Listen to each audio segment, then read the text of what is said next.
خدا غصے آج سے نہیں 15 سال 16 سال سے میں کہہ رہا، میں دیکھ رہا ہوں کہ میرا رب غصے میں اس کا غصہ بڑھتا چلا جا رہا ہے. اب غصہ حد کو آنے کو ہو رہا ہے. حد کو جب آتا ہے تحس نحس مچتی ہے.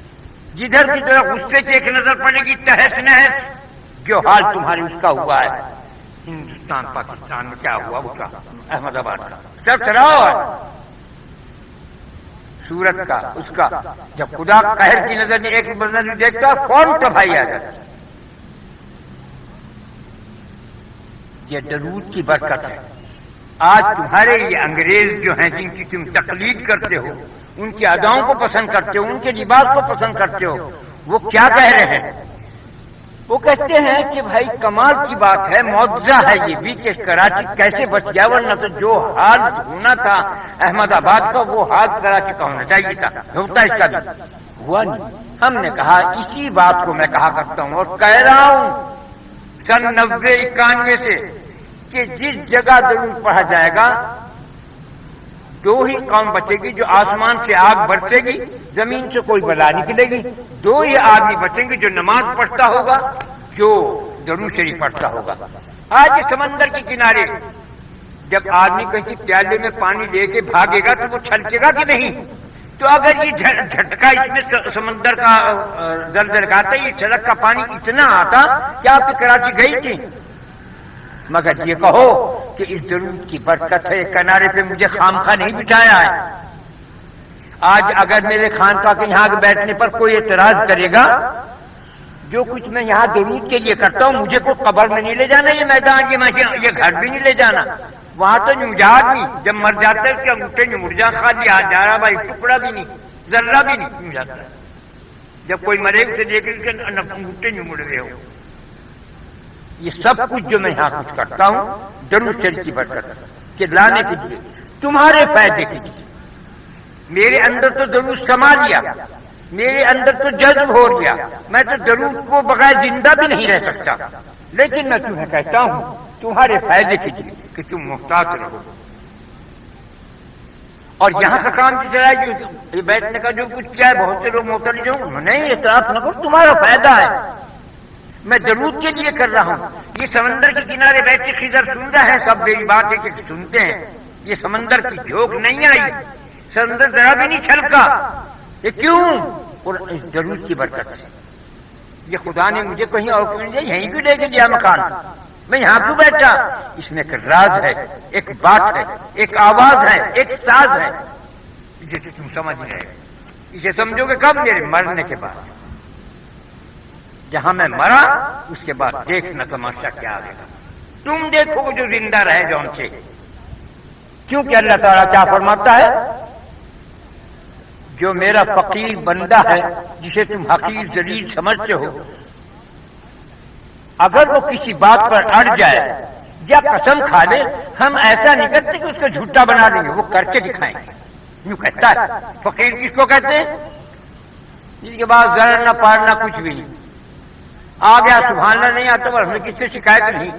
بھائی مجھے پیسے دے دے، میں کچھ کھانا مانگتا ہوں، مجھے کچھ کھانا لا دے، مجھے پانی دے دے، کچھ نہیں مانگا. جو کچھ کہے گا رب تو کھلا تو پلا. فقیر وہ ہے جو خدا کا محتاج ہو، بلکہ اصلی فقیر وہ جو خدا کا بھی محتاج نہیں. اسے کیا سمجھو گے تم؟ آؤ میدان میں. یہ بڑے بڑے پیر فقیر بنے بیٹھے. فقیر ایک مقام ایسا آتا ہے کہ وہ کسی کا محتاج نہیں، خدا کا بھی محتاج نہیں. اسے کیا کہو گے؟ اسے کیا معنی ہے؟ فقیر خدا کا بھی محتاج نہیں. خدا ہی کہتا ہے وہ میرا بھی محتاج نہیں. حقیقت ہے. اب اس رات کو نہیں جانتا کوئی، نہیں جانتا، کبھی نہیں جاننے کا. کیونکہ نفس سے فرصت ملے، اس پیٹ دوزخ کو بھرنے سے چھٹکارا ہو تو وہ ان رموز کو، ان رازوں کی باتوں کو جانے اور پہچانے اور سمجھے. فقیر کا ایک دور ایسا آتا ہے کہ وہ خدا کا بھی محتاج نہیں رہتا. تو اس لیے کہہ دیا کہ فقیر جب کوئی بات کسی سے کوئی حقیر سمجھتا ہے، ہم اس حقیر سمجھنے والے کو جب تک دردناک عذاب میں مبتلا نہیں کریں موت نہیں دینے کے. یہ ہے تاکید کی نبی کریم صلی اللہ علیہ وسلم نے. فقراء کے پاس بیٹھا کرو، ان کی دلجوئی کیا کرو، کیونکہ وہ دنیا میں حقیر ہیں، فقیر ہیں. آخرت میں سب وہ بادشاہ ہوں گے اور سب لوگ غریب فقراء ان کے محتاج ہوں گے. جو فقیر کے ساتھ آج کوئی کسی کھانا پینا چیز مدد کرتا ہے وہ کل کو قیامت کہے گا تجھے کسی نے پانی پلایا تھا؟ ہاں اے رب اس نے پلایا تھا. تجھے کھانا کھلایا؟ ہاں کھلایا. اس نے کپڑا دیا تو پہنا ہے. اس نے اس دین کے دنیا کے کام میں مدد کی کہ ہاتھ پکڑ لے جنت میں لے جاؤں گا. کیونکہ تیری مدد کی, کیونکہ فقیر ہمارا خاص الخاص بندہ ہے, کیونکہ فقیر کے بغیر ہم دنیا اور آخرت کو قائم نہیں کرتے. اس لیے ہم نے اس بات کو رکھا ہے. وہ کیسا بھی گنہگار ہو, کوئی کیسا بھی سیاکار بدکار ہو, لے جا ہاتھ پکڑ کے اس کا. میں بھی فقیر ہوں. اللہ نے کیا فرمایا رسول اللہ نے؟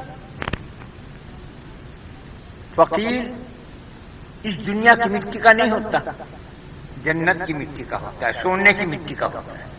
اور فقیروں کو برا نہ کہو کیونکہ میں بھی اسی مٹی کا بنا ہوا ہوں, فقیروں کی مٹی کا. یوں ہے لفظ. مقصد کہنے کا یہ ہے کہ فقیر کی ساتھ کبھی بھی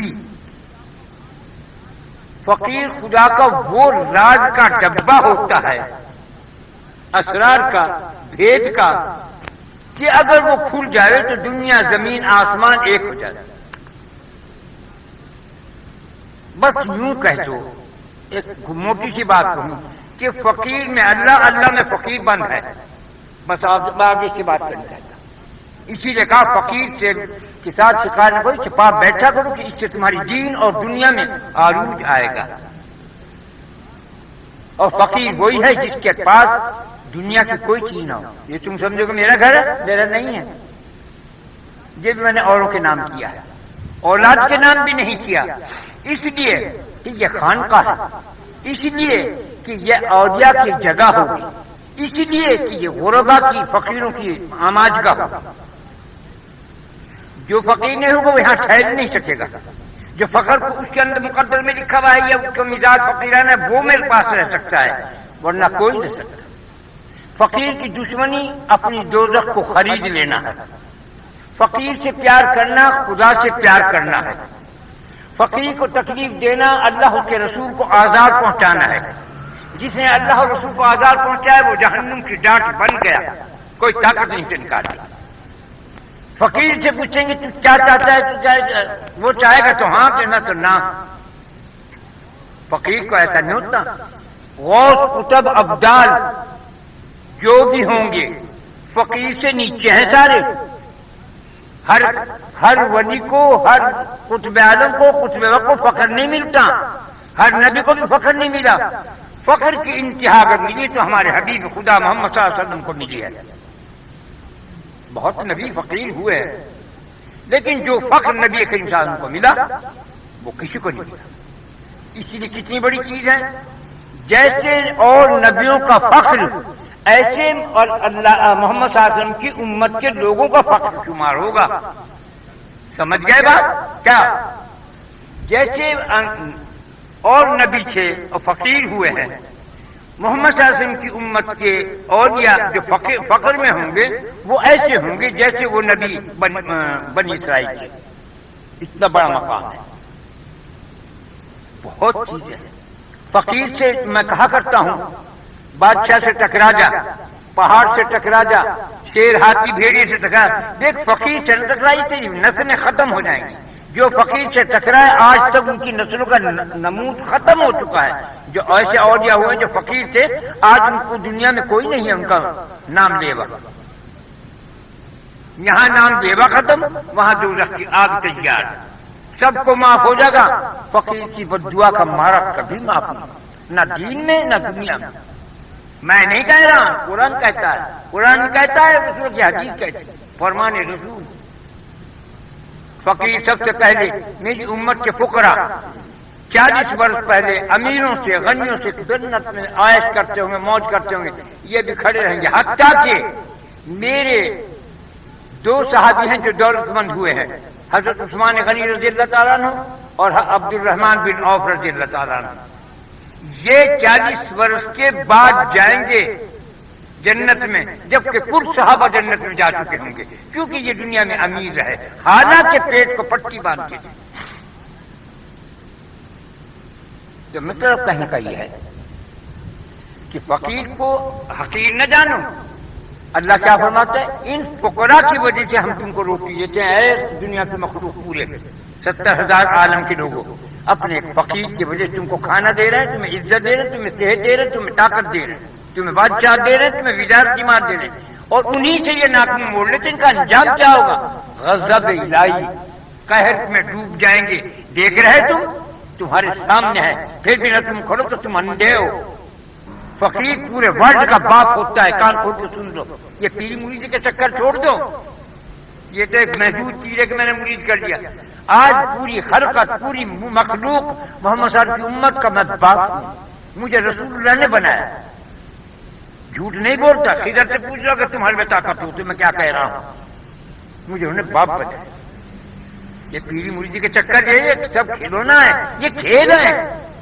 مرید کر لیا، ہدیہ رضا نے دے لیے، مٹھیاں چپیاں کروا دی.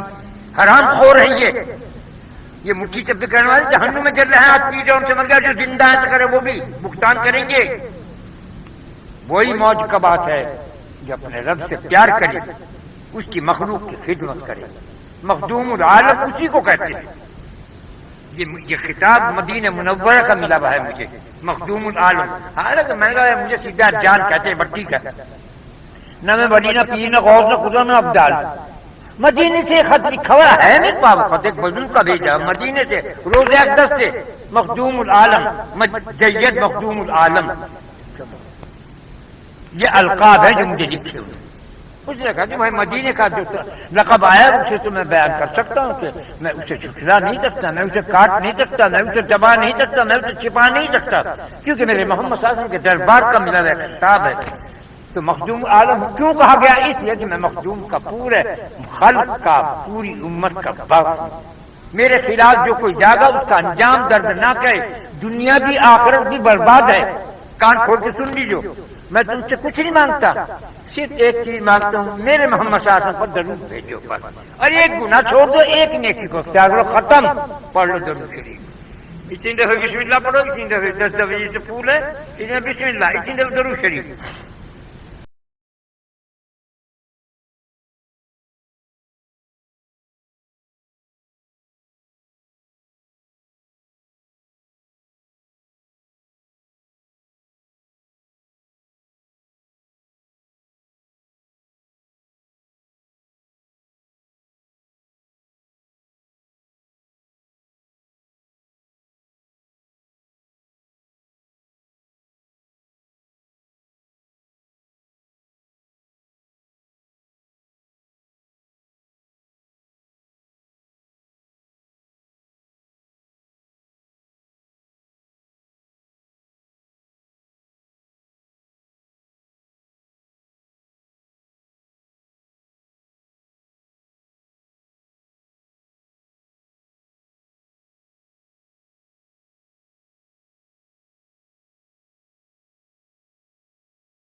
و مولانا محمد رسول اللہ صلی اللہ علیہ وسلم. اے اللہ ہم سب نے جو کچھ پڑھائی پڑھنے کا ثواب ہدیہ نذرانہ جناب رسول اللہ صلی اللہ علیہ وسلم کی روح مبارک کو پہنچ جائے. ان کے صدقے طفیل سے ہمارے صغیرہ کبیرہ جان بوجھ بھول چوک گناہوں کو معاف فرما دے. اے اللہ ہمارے دین میں، ایمان میں، اسلام میں، صحت میں، زندگی میں، رزق میں برکت عظیم عطا فرما. اے اللہ ہم پر اپنے کرم اور فضل کی انتہا عطا فرما دے.